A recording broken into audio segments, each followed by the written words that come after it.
আজকে মিটিং ছিল, আমাদের মাননীয় চেয়ারম্যান ছিলেন, আমাদের ডিপার্টমেন্টের প্রিন্সিপাল সেক্রেটারি। আমরা মাননীয় মুখ্যমন্ত্রী মমতা বন্দ্যোপাধ্যায় চান দার্জিলিংয়ের মানুষ সহ পশ্চিমবাংলার মানুষ তেনার স্বপ্নের প্রকল্পে বাড়ি বাড়ি জল পৌঁছে দেওয়া।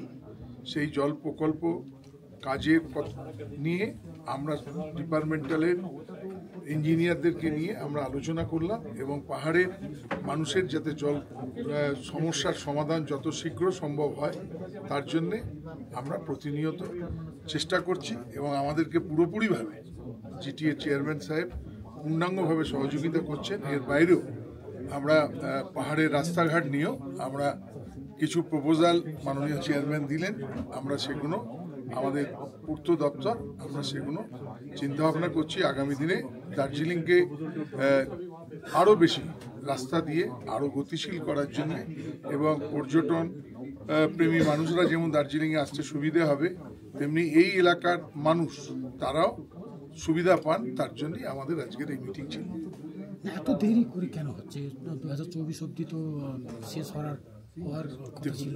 অন্য জায়গায় জলের কাজ করা আর পাহাড়ে জলের কাজ করা একটু আমাদের সমস্যা হয়, কেন জলের সোর্সটা মেন, তারপরে পাহাড়ি এলাকায় কাজ করা, এই সব মিলিয়ে আমরা যত শীঘ্র সম্ভব চেষ্টা করছি পাহাড়ের মানুষের কাছে জল পৌঁছে দেওয়া, পরিশুদ্ধ পানীয় জল, বিনা পয়সায় পরিশুদ্ধ পানীয় জল পৌঁছে দেওয়া।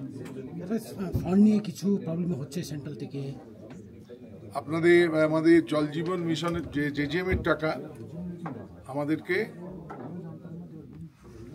গত 13ই আগস্ট 2024 থেকে সেন্ট্রাল গভর্নমেন্ট দেয়, কিন্তু মাননীয় মুখ্যমন্ত্রী আমাদের সেন্ট্রাল এবং রাজ্যের যে শেয়ার তার থেকে 2000 কোটি টাকা বেশি অতিরিক্ত দিয়ে এই কাজ যাতে ত্বরান্বিত হয়, মানুষের কাছে পানীয় জল যাতে তাড়াতাড়ি পৌঁছে যায় তার চেষ্টা তিনি প্রতিনিয়ত করছেন। মাননীয় মুখ্যমন্ত্রী মানুষের কাছে জল পৌঁছানোর জন্য।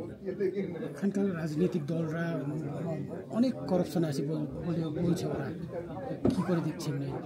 আমরা মানুষের কাছে পানীয় জল পৌঁছে দিতে চাইছি এবং সেই কাজ পরিচালনার ক্ষেত্রে জিটিএ চেয়ারম্যান তিনি নিজে আমাদেরকে সম্পূর্ণ সহযোগিতা করছেন এবং তিনি নিজে প্রতিনিয়ত মনিটরিং করছেন যাতে আমাদের জল যত শীঘ্র সম্ভব, জলই জীवन, पीने का पानी पब्लिक का लाइफ है, इसीलिए जल्दी हम लोग पानी पहुंचाने के लिए तैयार हैं।